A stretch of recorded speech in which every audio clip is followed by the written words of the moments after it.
Well, we are halfway through group stage with day four coming at you with coverage presented by U.GG. I'm joined right now by Hjarnan. After a very interesting match against Flash Wolves, we were talking a little bit about it beforehand. You said super easy game for you guys, right? I mean, I said that it was easy for me because my top lane there was just split pushing, and we basically just knew that when he got ahead early game that we could just like relax a bit, like take some farm. If they were grouping mid, we just had to run for our life and just hope we could survive. We were close one time to die when we did have to flash, went up a bit too far, but every time we just knew if they were like leaving Camille on side and they didn't like respecting for a good 10 seconds, he gets turret or he can dive the Sion later as well. So we just knew that if you just play a pretty slow game, he can just split push him in the game basically.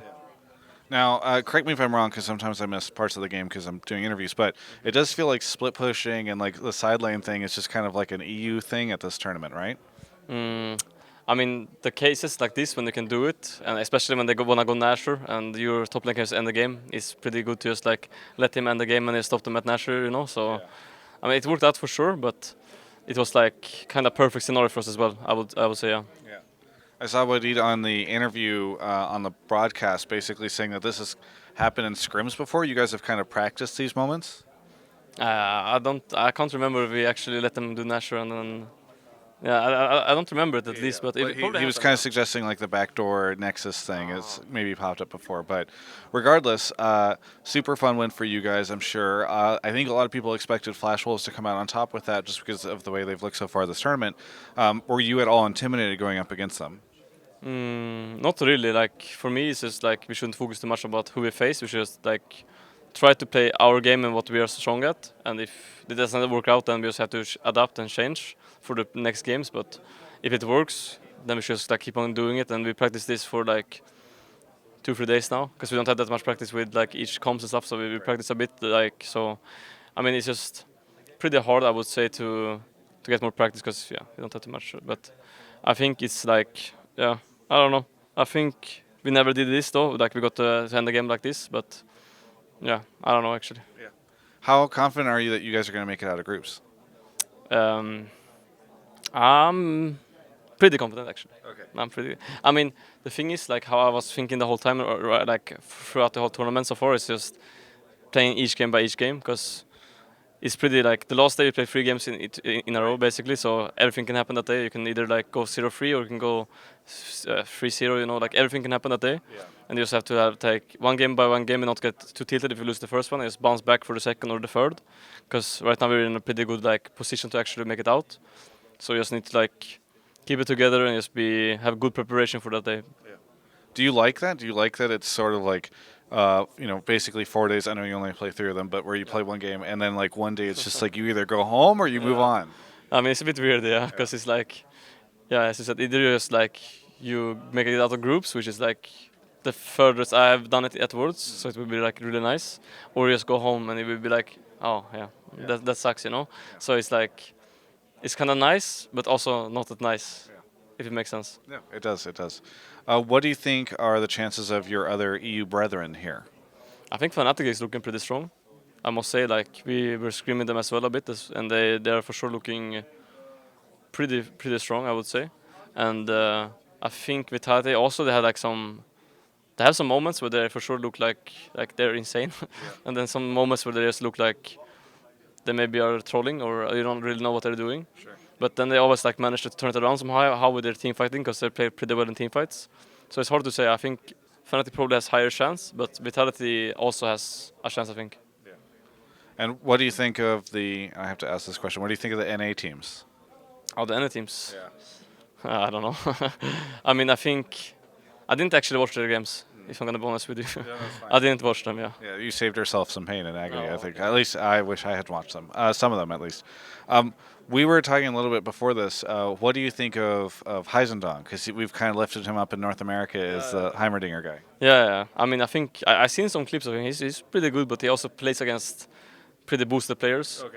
And I I think I'm better than him for sure at Heimerdinger. Like if you're up for this Heisendonger, we can go 1 versus 1 Heimerdinger. Okay. I'm up for that. That would be sick. They should try to make that happen at All Stars. I know All Stars is all about like but, streamers and stuff. Do you think I will go to All Stars? I mean, I don't. We have Reckless, by the way.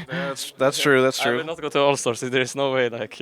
They should follow you out for a special thing. Oh, okay. Yes, for one match. For one match. Yeah. And now they don't even announce it ahead of time. They're just like, no, we've got the special thing. Yeah.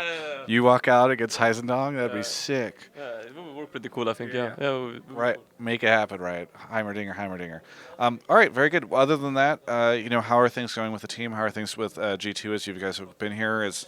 Are you guys all feeling healthy and good? Yeah. I mean, I think we are all pretty like our team morale is pretty high. I mean, we had like. From Gauntlet, we have been playing a long time now. Like we didn't have that much break, so it's like we still have some momentum. It feels like from Gauntlet and play-ins, and we just did not like never have a break. Like maybe other teams had like a break for 2-3 days, but we didn't have any breaks so far. So it's like getting a bit. You're just in the flow right now, you know, in the flow state. So it's like I think everybody feels pretty good, yeah. Speaking of plans, by the way, do you feel like you guys got a lot better after plans? Because when I was there interviewing Vedius and Dracos after you guys, I was in LA and I interviewed them right after your guys' match, and they were a little worried about G2 after your guys' match there. Yeah, I mean the first game we were for sure didn't look. We weren't too good at the game. I can agree on that. We were a bit stressed out. We weren't really like sure what to do because our gameplay was like snowball for bot with Aristos, Tristana, and I think we had. I'm not sure if we had Talia or not, but we failed pretty hard of snowballing it, and then they had this like a really beefy comp versus Akali, so Perks couldn't do anything, and then we just looked like we were really bad. But in the end, it's like we just like then we adapted from that idea because we were screaming this a lot and it worked on the scrims, but it didn't work on stage. So then we just adapted, and now we try something new again, and then we just keep on adapting. If something doesn't work, we just change it and do something else. Very good. Is there anything you want to say to any of the Western fans out there? I would say thank you all for supporting me, even though I got a lot of flame from a lot of people like during these Worlds, and that's basically all. Thanks a lot. Well, thank you so much for the interview. Best of luck, and congratulations on the win. That was super hype. For everyone else, you can check out the rest of my coverage of all things Worlds right here on my YouTube channel.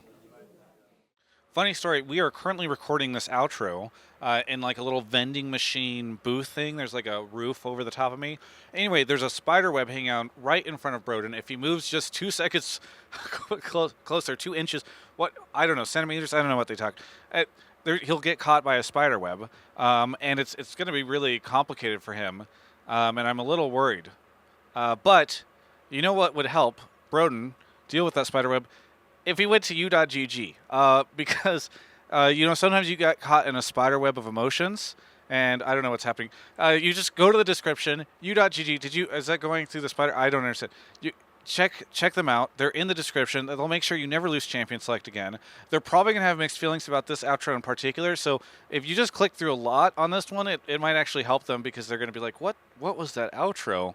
But it's late. And I'm jet lagged, and that is a pretty big spider web. Look above you. Above you, directly above you. Oh, Jesus.